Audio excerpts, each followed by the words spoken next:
Welcome back to RV102 Preventive Maintenance. This is Lesson 5, Wheels and Tires. Disclaimers. Standard disclaimer on all Amazon links. It helps support me continuing to author books and courses. You pay nothing extra by clicking on that affiliate link, but I do make a small commission on your purchase. Everything in here in this course was written by me. There is no artificial intelligence AI in this course.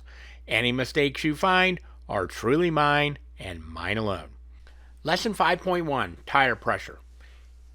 The never-ending question here when it comes to tires: label or sidewall for max pressure?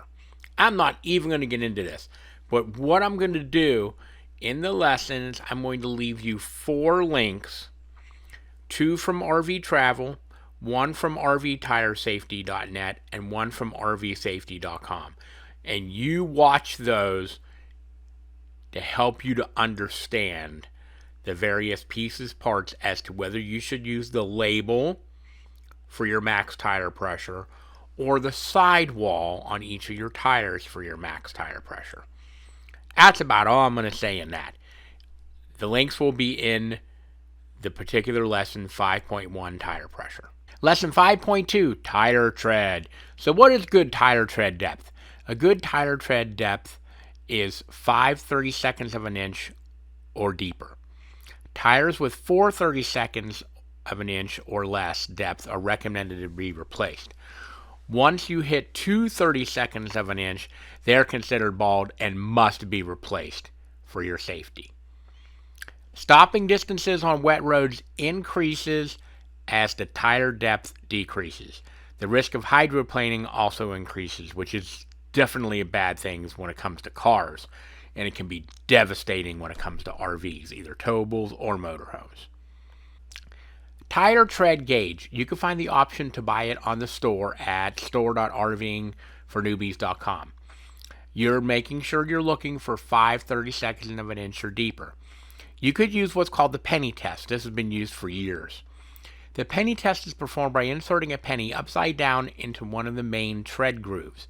With Lincoln's head upside down on the penny, you can compare the top of the tire tread with the position on Lincoln's head. If the top of the tread reaches Lincoln's forehead or more, you're okay.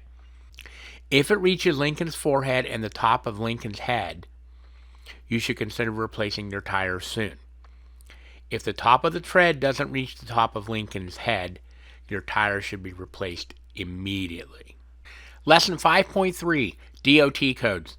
The DOT code is the WWYY label on the tire telling when the tire was produced, where WW is the week and YY is the year. So if you look at something like 0722, that's the 7th week of the year 2022. Now, taking a look at the pictures, notice the first one. There's a jumbled set of characters. That is not the dot code. 1Y, 11L, A7 looks like 1V.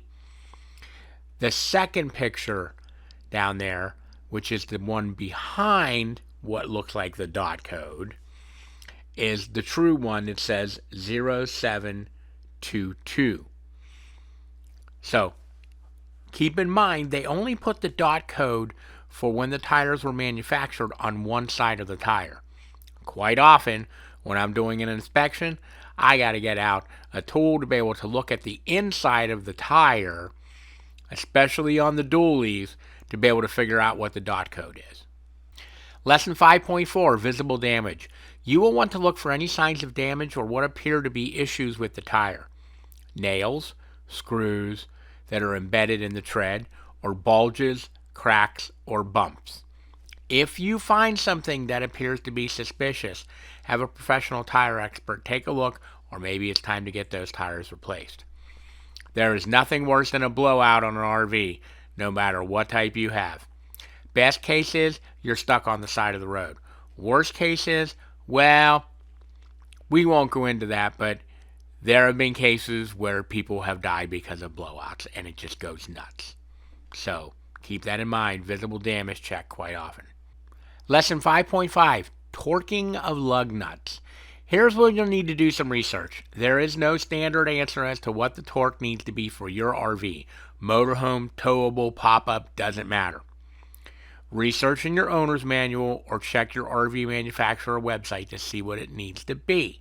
For example, on my motorhome, the torque of the lug nuts need to be 140 foot-pounds. It takes a pretty decent sized torque wrench to make that happen if you're doing it manually. Me weighing at about 170 pounds, I almost have to stand on my torque wrench to get 140 foot-pounds to make sure that they're torqued correctly.